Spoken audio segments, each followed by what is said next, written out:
بسم الله الرحمن الرحيم الحمد لله رب العالمين والصلاة والسلام على سيد المرسلين نبينا محمد وعلى آله واصحابه ومن تبعهم بإحسان إلى يوم الدين. اللهم انفعنا بما علمتنا وعلمنا ما ينفعنا وزدنا علما. السلام عليكم ورحمة الله وبركاته. ginnaaw ba ñu sante sunu boroom subhanahu wa taala di julli ci sangu sang yi sayyidina Muhammad sallallahu alayhi wa sallam di leen nuyu di leen ziyaara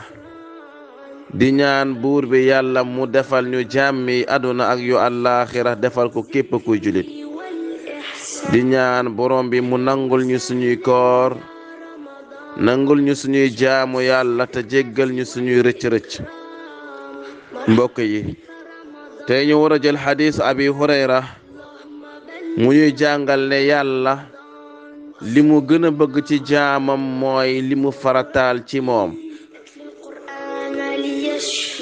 yàlla li mu gën a bëgg nga def ko mooy li mu farataal ci yow. an abi hurayrata radiyallahu anhu qaala nabi sallallahu alayhi wa sallam mu ne yonent bi sallallahu alayhi wa sallam nee na inna allaha qaal yàlla nee na maa taqarraba ilayya abdi sama jaam duma jege bi shay'in ci dara ahabba ilayya li nga xam ne moom laa gën a bëgg mimma aftaradtu alayhi li nga xam ne moom laa farataal ci moom. yonent bi sallallahu alayhi wa sallam mu ne yàlla nee na jaamam du def li nga xam ne moom la gën a bëgg ci li mu farataal ci moom. li mu farataal ci yow loolu la gën a bëgg nga def ko.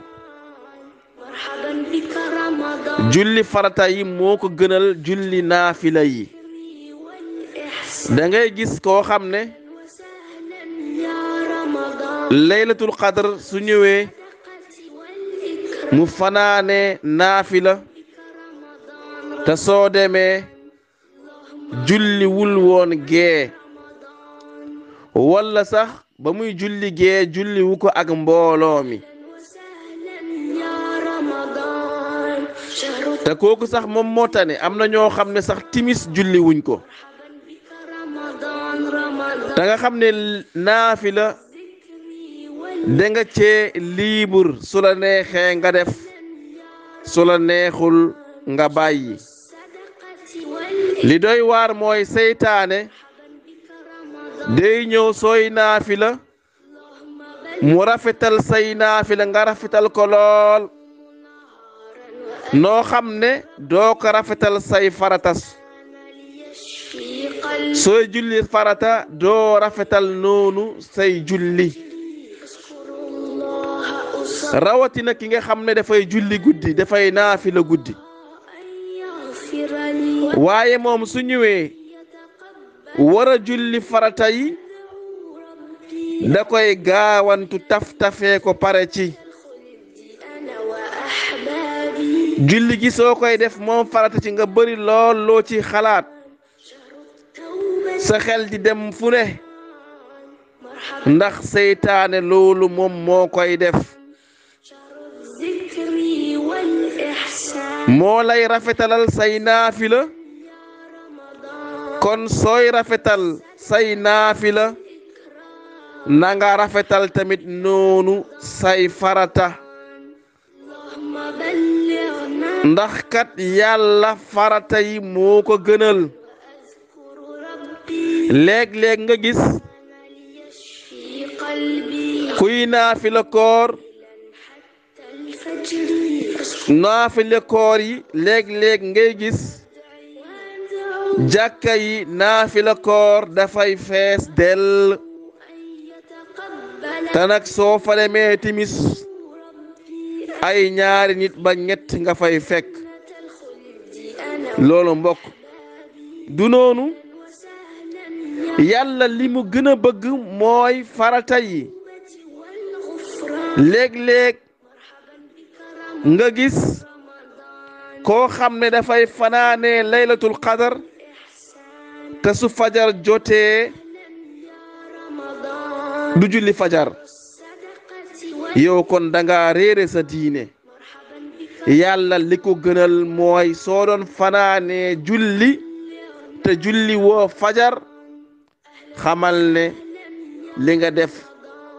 amul njëriñ yàlla daal li ko gënal mooy farata yi après nag nga def naafila yi ndax borom bi nee na sama jaam duma gën a jege ci lu ma ko farataal waaye dinaa dem ba bëgg ko ci ay naafila yi nga xam ne moo ngi koy def jëme ko ci man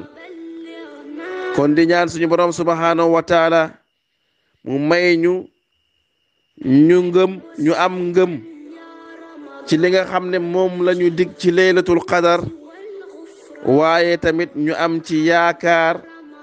sàkku ci tamit tuyaaba haza wa sallallahu wa sallam ala sayyidina wa ala alihi wa sahbihi wa sallam